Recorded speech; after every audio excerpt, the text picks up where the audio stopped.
Dans cette vidéo, nous allons voir comment utiliser les identités remarquables, c'est-à-dire comment répondre à ce genre de questions, développer A et B, et factoriser C et D. C'est parti! La définition est la suivante. On prend A et B deux réels, et il y a trois formules à connaître par cœur.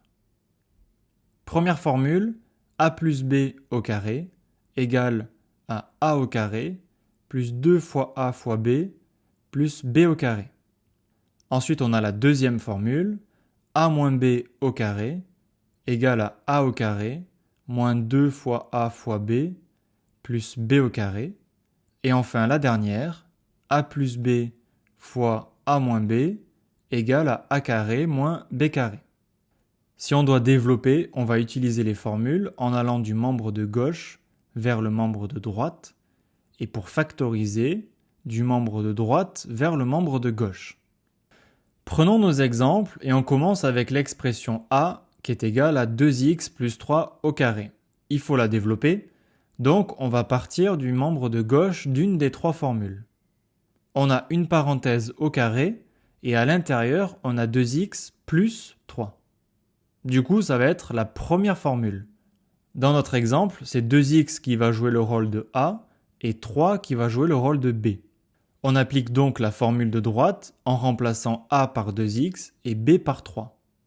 On a alors 2x au carré, et fait bien attention à mettre les parenthèses autour de 2x, sinon il n'y a que le x qui est au carré. Plus 2 fois 2x fois 3 plus 3 au carré. 2x le tout au carré, c'est 2x fois 2x, donc c'est égal à 4x au carré. Et 2 fois 2x fois 3, ça donne 12x. Du coup, A, c'est égal à 4x au carré, plus 12x plus 9. Deuxième exemple, B qui est égal à 3x moins 12 au carré. C'est à peu près la même forme que le A, sauf qu'on a 3x moins 12 à l'intérieur des parenthèses. Du coup, on va utiliser la formule numéro 2. Ici, c'est 3x qui va jouer le rôle de A et 12 qui va jouer le rôle de B. On applique la formule et on a 3x le tout au carré, attention aux parenthèses, moins 2 fois 3x fois 12, plus 12 au carré. On obtient alors 9x au carré, moins 72x plus 144. On peut passer aux expressions C et D et maintenant il faut factoriser. Donc on va partir des membres de droite des formules pour obtenir les membres de gauche. On commence avec C qui est égal à 4x au carré moins 64. On n'a que deux termes, 4x au carré et 64. Donc parmi les trois formules, il faut trouver celle qui n'a que deux termes dans le membre de droite. Et ça va être la formule numéro 3. Et dans cette formule, il faut avoir A au carré moins B au carré.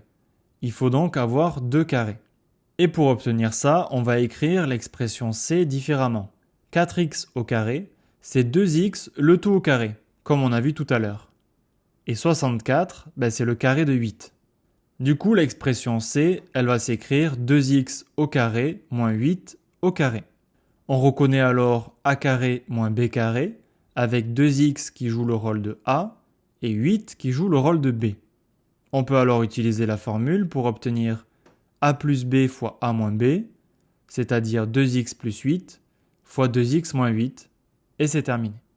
Pour finir, l'expression D qui est égale à 81x au carré moins 18x plus 1. Là, du coup, on a trois termes, donc ça va se jouer entre la formule 1 et la formule 2. Et comme devant le 18x, c'est un moins, du coup, ça va être la formule numéro 2. On va commencer avec 81x au carré, qu'on va réécrire autrement. 81x au carré, c'est 9x le tout au carré. Ensuite, on a 1, et 1, c'est 1 au carré. Donc ça voudrait dire ici que 9x joue le rôle de A, et que 1 joue le rôle de B. On va vérifier, puisque la formule c'est A carré moins 2 fois A fois B plus B carré. Donc ça donne ici 9x le tout au carré, moins 2 fois 9x fois 1 plus 1 au carré. Et 2 fois 9x fois 1 c'est bien égal à 18x, donc ça marche, ça veut dire qu'on a la bonne valeur pour A et la bonne valeur pour B. Il ne reste plus qu'à utiliser la formule pour obtenir A moins B au carré, c'est-à-dire 9x moins 1 au carré. Et voilà, c'est terminé, tu sais maintenant comment utiliser les identités remarquables. Si cette vidéo t'a plu, n'hésite pas à liker et à t'abonner. On se retrouve tout de suite pour une prochaine vidéo.